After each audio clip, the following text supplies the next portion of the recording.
Time for more of today's top stories. And Anthony Albanese has unveiled his new ministry, which includes a record 10 women in the cabinet.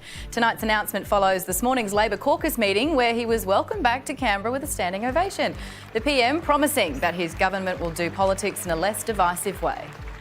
We need to change the way that politics operates in this country. We need to be more inclusive. We need to be prepared to reach out. We need to be prepared to engage.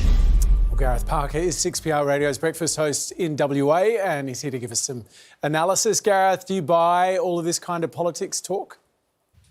Well, kind of gentler politics. We've heard it before. We heard it in 2010. Remember Tony Abbott said it?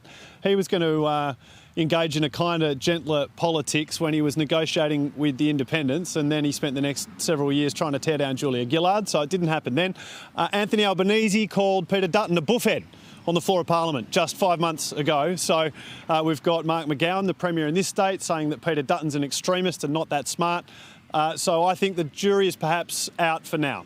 Well, that's the key, right? Because just how successful could this be? Because for a kind of gentler politics to succeed, don't you really need every single party leader on board? Well, you do, and I think that Anthony Albanese is genuinely a decent bloke. I think that's his character, that's who he is deep down. But politics in this country is, and always has been, an adversarial contest. The temptation is to butt up against the other side, to muscle up to the other side, and to make your point by drawing out the contrast with the other side. But there are other options though, right, Gareth? We could do it differently. How would you execute this if you were really seriously going to change our politics? Well, I think it's up to the Prime Minister. If he wants to change the tone with a fresh mandate as the PM and a new government, then he can set that tone. But there's only so much he can control.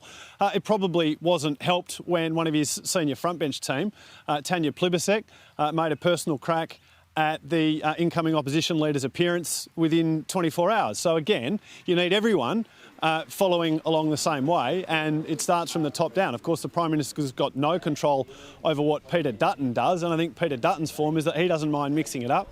He is a political hard man, and it's hard to see him all of a sudden turning into this sort of soft, cuddly teddy bear.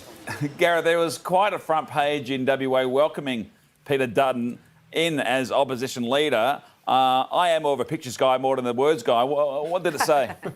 Well, I think he's Mr. 19%, isn't he? So that basically was based on a poll that said that just 1 in 5 people thought that he was suitable to lead the Liberal Party.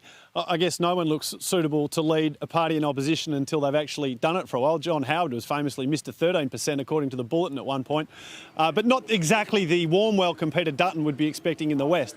Gareth, we've spoken a lot about percentages. What % chance do you think of seeing the kind of politics in the first question time? What do you reckon?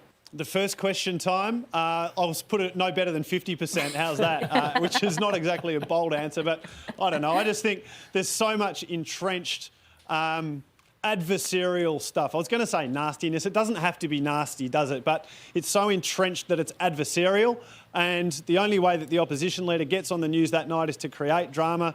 So I'm just, colour me sceptical. 50-50 chance. We'll hold you to it. Gareth, thanks for joining us. Thanks, guys.